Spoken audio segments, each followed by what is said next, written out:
የተከበራችሁ ተመልካቾቻችን ዛሬ ይዘንላችሁ የቀረብነው ዝግጅት ባለፉት 48 ሰዓታት ውስጥ ብቻ በዓለማችን የተከሰቱትን እጅግ አሳሳቢ የጦርነት ዜናዎች ነው።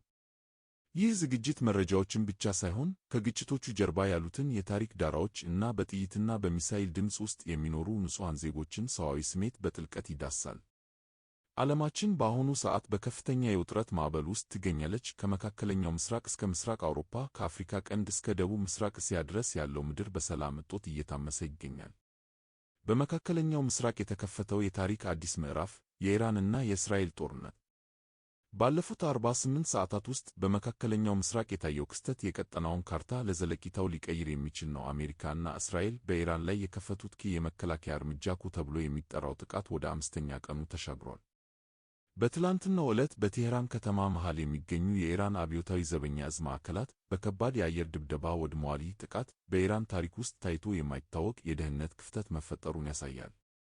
የአሜሪካው የውጭ ጉዳይ ሚኒስትር ማርኮ ሩቢዮ እንደገለጹት ይህ እርምጃ የተወሰደው ኢራን በዓለም ላይ ያላትን የድሮን እና የሚሳይል አቅም ተጠቅማ ዓለምን ታጋች እንዳታደርግ ለመከላከል ነው። የታሪክ ዳራውን ስንመለከት በኢራን እና በእስራኤል መካከል ያለው ጠላትነት ለብዙ አስርት ዓመታት የቆየ ቢሆንም አሁን ግን ከጥላ ጦርነት ወጥቶ ወደ ቀጥተኛ ፍልሚያ ተሸጋግሯል። የቴህራን ነዋሪዎች ባለፉት 48 ሰዓታት ውስጥ በከፍተኛ ድንጋጤ ውስጥ መቆየታቸውን ይገልጻሉ። አንዲት የቴህራን ነዋሪ ለዓለም አቀፍ የዜና ወኪሎች ስትናገር ከሰማዩ በሚሳኤል ብርሃን ሲቀላ እና የፍንዳታው ድምፅ ምድሪቱን ሲያናውጠው የዓለም መጨረሻ የደረሰ መሰለን ብላለች። እናቶች ልጆቻቸውን ይዘው ወደ ምድር ቤት መጠለያዎች ሲገቡ የከተማዋ ድባብ በጭስና ለቅሶ ነው። ኢራንም በወሰደችው የመልሶ ማጥቃት እርምጃ በባሕረ ሰላጤው ሀገራት ላይ ድሮኖችን እና ሚሳኤሎችን አስወንጭፋለች። በተባበሩት አረብ ኤሚሬትስ ዱባይ በሚገኘው የአሜሪካ ቆንስላ አጠገብ ድሮን መውደቁን ተከትሎ በከተማዋ ከፍተኛ ሽብር ተፈጥሯል። ዱባይ ለብዙዎች የሰላምና የንግድ ማዕከል ብትሆንም አሁን ግን የጦርነቱ ቀጥተኛ ሰለባ ሆናለች። በሳውዲ አረቢያ የሚገኘው የአራምኮ የነዳጅ ማቀነባበሪያም በድጋሚ ጥቃት ደርሶበታል። የባሕረ ሰላጤው ሀገራት ዜጎች አሁን ላይ የሚሰማቸው ስሜት የማይታወቅ ስጋት ነው። የትናንቱ የቅንጦት ሕይወት በአንድ ጀንበር ወደ ጦርነት ቀጠናነት ተቀይሯል። የሊባኖስ ግንባር፣ የቤይሩት ለቅሶ።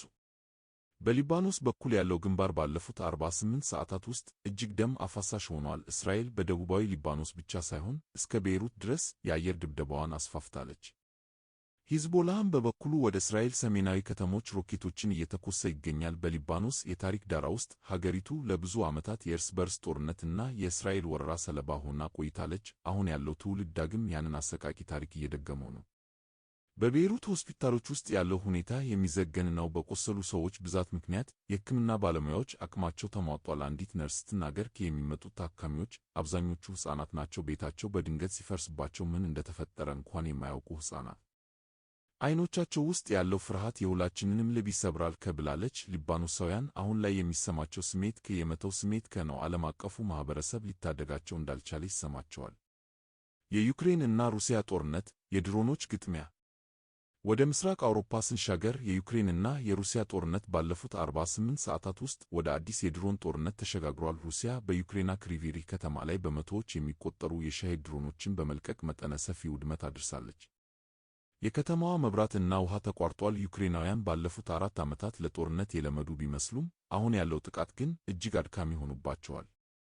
የታሪክ ዳራውን ስናይ ይህ ጦርነት የሶቪየት ኅብረት መፍረስ የቀረው ጠባሳ ውጤት ነው። የዩክሬን ፕሬዝዳንት ቮሎዲሚር ዜሌንስኪ ባለፉት 48 ሰዓታት ውስጥ ከአውሮፓ መሪዎች ጋር ባደረጉት የስልክ ልውውጥ ዩክሬን የአየር መከላከያ መሳሪያዎች በአስቸኳይ ካላገኘች ሕዝቧ ለከፋ ስቃይ እንደሚጋለጥ አስጠንቅቀዋል።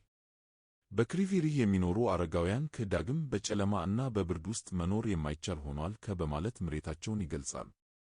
የአፍሪካ ቀንድ፣ የሱዳን እና የደቡብ ሱዳን ሰቆቃ። በአፍሪካ አህጉር ባለፉት 48 ሰዓታት ውስጥ እጅግ አሰቃቂ ጭፍጨፋዎች ተመዝግበዋል። በደቡብ ሱዳን ሩዌንግ አካባቢ በጎሳ ግጭት ምክንያት 169 ሰዎች መገደላቸውን መንግሥት አረጋግጧል።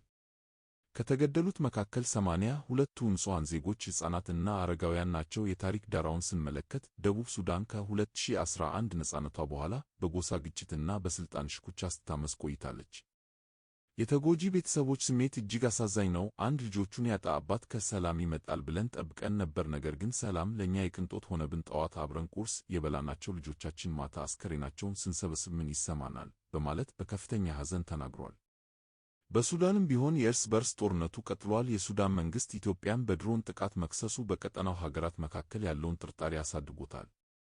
ሱዳናውያን በአሁኑ ሰዓት የሚሰማቸው ስሜት ተስፋ መቁረጥ ነው። ሀገራቸው ወደ ፍርስራሽነት ስትቀየር እየዩ ምንም ማድረግ አለመቻላቸው ሰላማዊ ዜጎችን ለከፍተኛ ስነልቦናዊ ቀውስ ዳርጓቸዋል። የዲሞክራቲክ ሪፐብሊክ ኮንጎ እና የሚያንማር ዜናዎች።